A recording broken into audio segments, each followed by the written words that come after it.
most of the political crisis or most of the religious or ethnicity crisis in Nigeria, some of them are politically motivated. We are supposed to go beyond religion and tribe in Nigeria because all Nigerians has every right to live where they are supposed to live. If you go to my local government, 30% of them are Yorubas. If you go to my local government, 5% are Igbos. Why do you expect them to relocate? Some of them, they are there for the last 100 years. And if some people lack history, they should go and see the kind of investments that Igbos has in the north. And it's unfortunate if some people are taking it for granted because they want to grab power at all costs and by all means.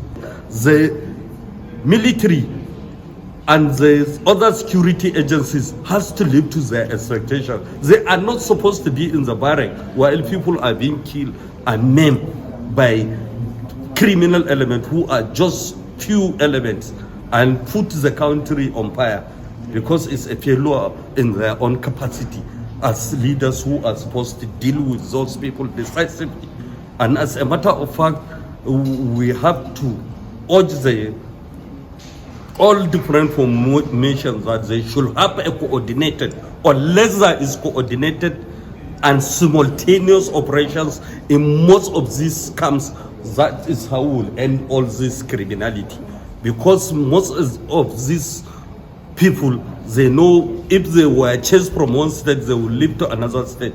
Most especially the Fulani Herdsmen, they know how to move. And not even all the criminals, they will leave from one state to another state to hide out. So let the intelligence agencies work very hard and ensure that if there is one hunt for any criminal who is disturbing, making peace, there is no need for any negotiation with a criminal. Criminal must be dealt with the way he is supposed to be dealt with. That is, he is supposed to be dealt ruthlessly because how many people they kill, how many people they rape, how many people they collect ransom for.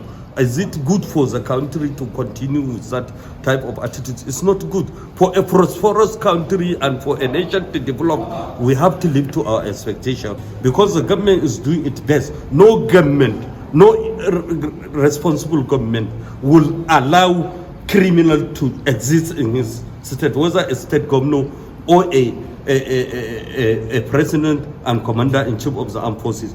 But the security architect must live to their expectation because if you go to most of the states or most of the local government, you will see that some of the police are there. In the morning, they will be extorting, collecting people bribe. In the night, they will leave it to the criminals. This is wrong. This is unfortunate. This is very sad. And it's a very pathetic situation. While it's the times they are supposed to go and safeguard the sanctity of the people, they left it to the criminals.